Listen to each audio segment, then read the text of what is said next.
September 15 திருச்சியில் பேரறிஞர் அண்ணாவின் பிறந்தநாள் மாநாடு. தலைவர் வைகோ மற்றும் இளந்தலைவர் துரை வைகோ MP அழைக்கிறார்கள். Indian Princess, the exclusive store for women. Fashion starts from 399 only. No compromise. உங்க சைடுலயும் எங்க சைடுலயும். GT Holidays, South India's #1 travel brand. Welcome to அரசியல் அலப்பறைகள். இன்னைக்கு எதை பத்தி பார்க்க போறோம் அப்படின்னு பாத்தீங்கன்னா அண்ணனின் பொலமலை பத்தி தாங்க பார்க்க போறோம்.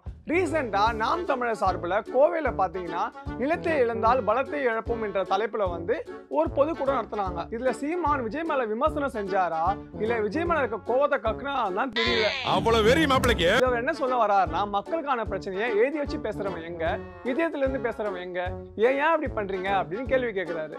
என்ன எல்லாரும் உங்களை மாதிரி பேச முடியுமானே? எவ்வளவு பிட்டு இழத்தாப்பா அந்த காவிய தாங்க. இதுல முக்கியமா எம்ஜிஆர் விஜயகாந்த் எல்லாம் மக்களோட பிரச்சனையை மனசுல இருந்து பேசினாங்க. ஸ்டாலின் கூட அரை சீட் வச்சு கூட பேசுறாரு. ஆனா விஜயும் எடப்பாடியும் பாத்தீங்கன்னா முழு சீட் வச்சு பேசுறாங்க அப்படின்னு சொல்றாரு. ஏன்னா உங்களுக்கு விஜய் பேசுறாருன்னு பிரச்சனையா இல்ல பேப்பர் வச்சு பேசினாரு பிரச்சனையா, விஜய்க்கு இவ்வளவு கூட்டம் வருதுன்னு பிரச்சனையா?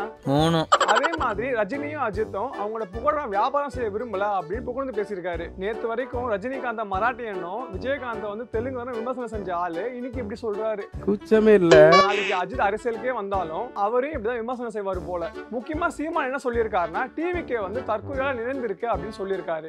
இதே வாய் தான் நானும் என் தம்பி விஜயும் என்ன பண்ண போறோம் பாருங்க அப்படின்னு சொல்லியிருக்காரு. இந்த நிலையில விஜய் ஆனவனா உச்சத்தை விட்டு வந்துட்டேன் அப்படின்னு சொல்றாரு.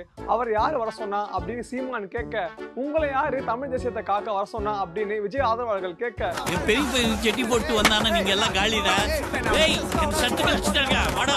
இந்த மாதிரி மாறி மாறி எக்ஸ்ட்ரா சண்டை போட்டுட்டு இருந்தாங்க. இது மட்டும் இல்லாம சீமான் என்ன சொல்றாருன்னா, முதலமைச்சர் ஆவது லட்சியம் இல்ல தம்பி, முதலமைச்சரான பிறகு என்ன பண்ண போறியோ அதான் லட்சியம் அப்படின்னு சொல்றாரு.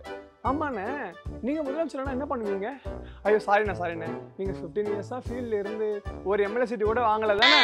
1 லட்சம் ரூபாய் கான்ட்ராக்டா அதுல மண்ணள்ளி போட்டாங்களா?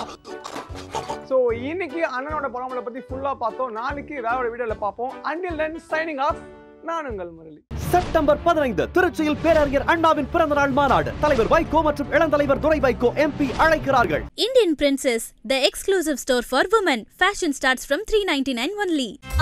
No compromise. உங்க சைடுலயும் எங்க சைடுலயும். GT Holidays, South India's #1 travel brand.